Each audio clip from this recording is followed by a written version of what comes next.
जो कि तलहटी पर हैं और दूसरे वे जो कि शिखर पर हैं।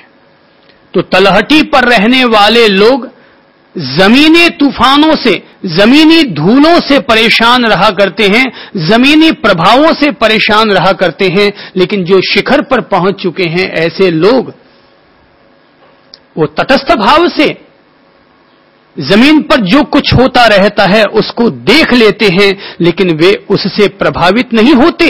वे न तो कुछ ग्रहण करते हैं और न ही वे ऐसा समझते हैं कि यह अमुक तत्व ग्रहण करने योग्य नहीं है। इंद्रियों का जो हमारा क्षेत्र है, हमारी 5 इंद्रियां, 5 इंद्रियों के जो हमारे क्षेत्र हैं, 5 इंद्रियों के जो गुणधर्म हैं, तो ये पल पल वैसे ही हमें लालायित, प्रेरित और आकर्षित करते रहते हैं, जैसे कि सांप की जिह्वा हर समय बाहर मचलती रहती है, जैसे कि कुत्ते की जीभ हर समय बाहर में लटकती रहती है, ऐसे ही हमारी इंद्रियां भी हमें लगातार कुछ न कुछ पाने को, कुछ न कुछ खाने को, किसी न किसी से जुड़ने को, कहीं न कहीं कुछ पाने को प्रेरित करती रहती है। जैसे एक कुत्ता हर समय भूखा ही रहता है, कुत्ते को भरपेट खाना मिल जाए ना, लेकिन फिर भी अगर बगल में से कहीं से भी रोटी की खुशबू आ जाए, ब्रेड की, बिस्किट की खुशबू आ जाए, वो फट से आंख उठाएगा, कान खड़े करेगा और उधर मचलना चाहेगा। अपन लोग भी जब तक अज्ञान हावी है, शरीर और आत्मा भिन्न है, यह सम्यक्त्व, यह सत्य बोध अपन लोगों को हासिल नहीं हो जाता, तब तक अपन लोग भी इंद्रियों की इसी तरह के अनुकूल गुण धर्मों के प्रति यूं ही आकर्षित होते रहते हैं। अनुकूल के प्रति प्रतिकूलताएं हमें झेलनी पड़ती हैं, पर अनुकूलताओं के लिए हमारा चित्त, हमारा अंतर्मन आकर्षित होता रहता है। थोड़ा सा और मिल जाए, थोड़ा कहीं और चला जाऊं, थोड़े गहने और मिल जाएं, थोड़े से अच्छी साड़ियां, अच्छे कपड़े मुझे और मिल जाएं, थोड़ा सा भोजन और स्वादिष्ट मिल जाए, थोड़े से भोग के साधन और मिल जाएं, अर्थात ये और कुछ और कहीं और, ये जो हमारी तमन्नाएं जगा करती हैं, ये सब हमारे अज्ञान के परिणाम हैं। तो एक तटस्थ व्यक्ति, एक साक्षी व्यक्ति, एक आत्मभाव में स्थित रहने वाला व्यक्ति इन सब चीजों के लिए मचलता नहीं है। मिल गया, खा लिया, न मिला तो भी आनंदित रहा। मैंने कभी कहा था ना कि जब मुझसे किसी ने पूछा कि संत की परिभाषा क्या है, तो मैंने उन्हीं से पूछ लिया था कि आप ही जरा बता दें कि संत की सच्ची परिभाषा क्या है। तो वे आहारचर्या करने के लिए जा रहे थे, उन्होंने मुझसे कहा कि मिल गया तो खा लिया और न मिला तो संतोष कर लिया, ये संत की परिभाषा है। मैंने कहा निश्चित तौर पर यह संत की परिभाषा है, पर मेरी समझ से इसमें थोड़ा सा सकारात्मक दृष्टिकोण जोड़ लिया जाना चाहिए कि मिल गया तो बांट कर खाया और न मिला तो ये सद्भाव रखा कि आज प्रभु ने कृपा की कि आज मुझे उपवास करने का पुण्य अर्जित हुआ, ताकि ऐसे सद्भाव आने से हमारे अंतर मन में वेदना नहीं होगी, दबाव नहीं होगा, तनाव नहीं होगा, खिंचाव नहीं होगा, असहजता नहीं होगी, दुखद वेदना और दुखद संवेदना नहीं होगी कि हे भगवान तुझे इतना याद करता हूं फिर भी भूखा रख दिया।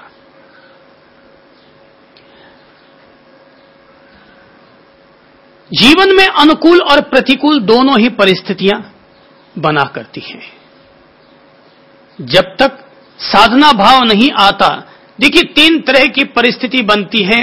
एक परिस्थिति है वो है भोग की, दूसरी है योग की, लेकिन तीसरी स्थिति होती है जो होती है भोग और योग दोनों के बीच की।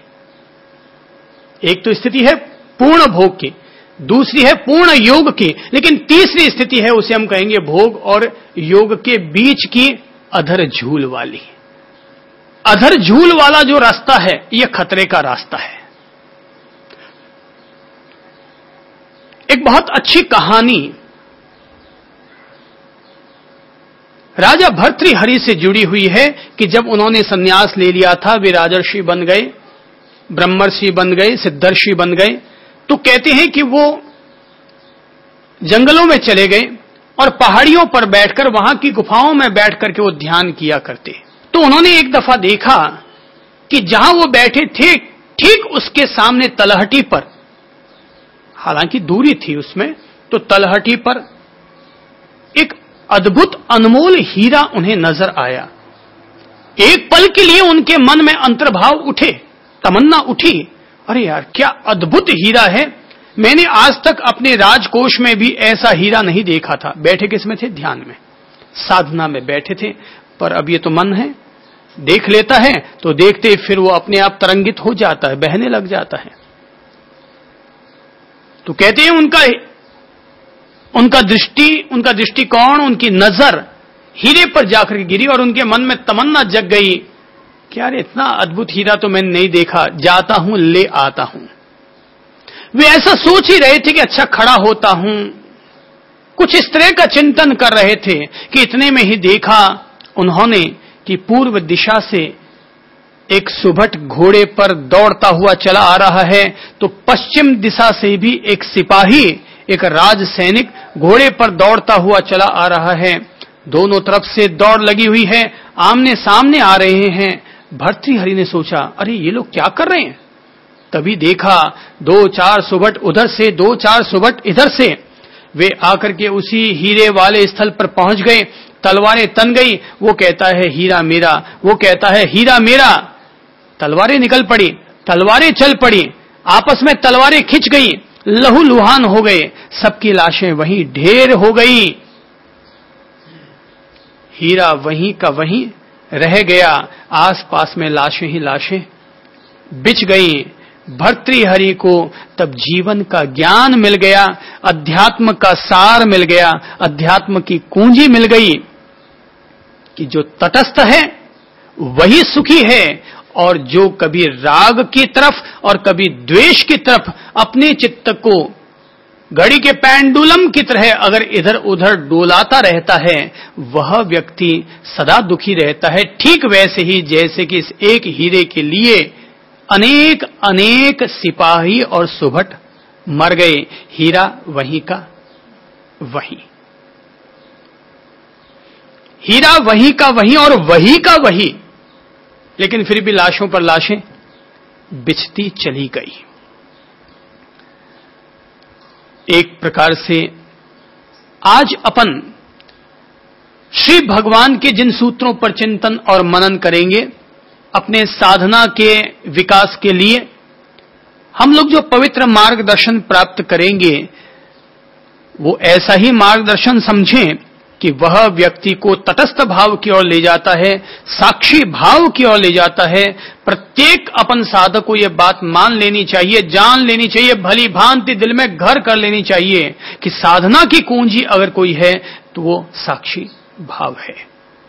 साधना की आत्मा अगर कोई है, आत्मज्ञान की अगर चाबी कहीं से शुरू होती है, अनासक्ति और मुक्ति का द्वार कहीं से खुलता है, तो एक अकेली चीज है और वो है साक्षी भाव।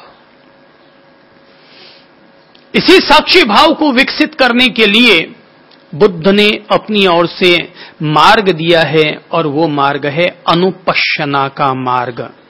अनुपश्यना अर्थात शरीर में उदय होने वाले, शरीर में विलय होने वाले प्रत्येक तत्व और प्रत्येक प्रकृति, प्रत्येक भाव दशा का संप्रज्ञान करना, उसको भली भांति जानना, उसकी प्रत्यक्ष अनुभूति करना, और अनुभूति करते हुए अपने साक्षी भाव को, तटस्थ भाव को अधिक से अधिक विकसित करते चले जाना, इसका नाम है अनुपश्यना। और इसी अनुपश्यना को साधने के लिए बुद्ध ने, महावीर ने, पतंजलि जी ने, सब लोगों ने एक खास मार्ग प्रतिपादित किया, और वो मार्ग है आनापान योग, अर्थात आती जाती श्वास धारा पर अपनी सचेतनता को साधना, उसका संप्रज्ञान करना, उसका भली भांति तत्वदर्शन करना, बोध करना, भली भांति उसकी प्रत्यक्ष अनुभूति करना कि यह आती हुई सांस है, यह जाती हुई सांस है। जब तक कोई भी साधक अपनी सांसों पर नहीं जगेगा, तो याद रखिए वह व्यक्ति 3 मिनट के बाद अपने चित्त के वजह से विचलित हो जाएगा। यदि कोई व्यक्ति 3 मिनट तक अगर ध्यान कर भी लेगा तो चौथे मिनट में वो इधर उधर डावाडोल होने लग जाएगा। इसलिए आनापान योग को साधना खास तौर पर अपने सच्चाई के दर्शन के लिए, अपने विकारों के विरेचन के लिए व्यक्ति का श्वासोश्वास पर जगना जरूरी है। दुनिया में जितने भी मार्ग हैं साधना से जुड़े हुए, वे मार्ग हमें परमात्मा से जोड़ सकते हैं, वे मार्ग हमें किसी मंत्र से जोड़ सकते हैं, वे मार्ग हमें किसी धर्म और धर्म की पंक्तियों से जोड़ सकते हैं, पर अपने आप से जुड़ने का अगर मार्ग हमें प्राप्त करना है तो हमें सबसे पहले आनापान योग को साधना होगा। अर्थात आती जाती श्वास धारा पर अपने आप को स्मृतिमान बनाना होगा, सचेतन करना होगा, उनका भली भांति संप्रज्ञान करना होगा, भली भांति अपनी श्वास धारा के उदय और विलय को जानना होगा।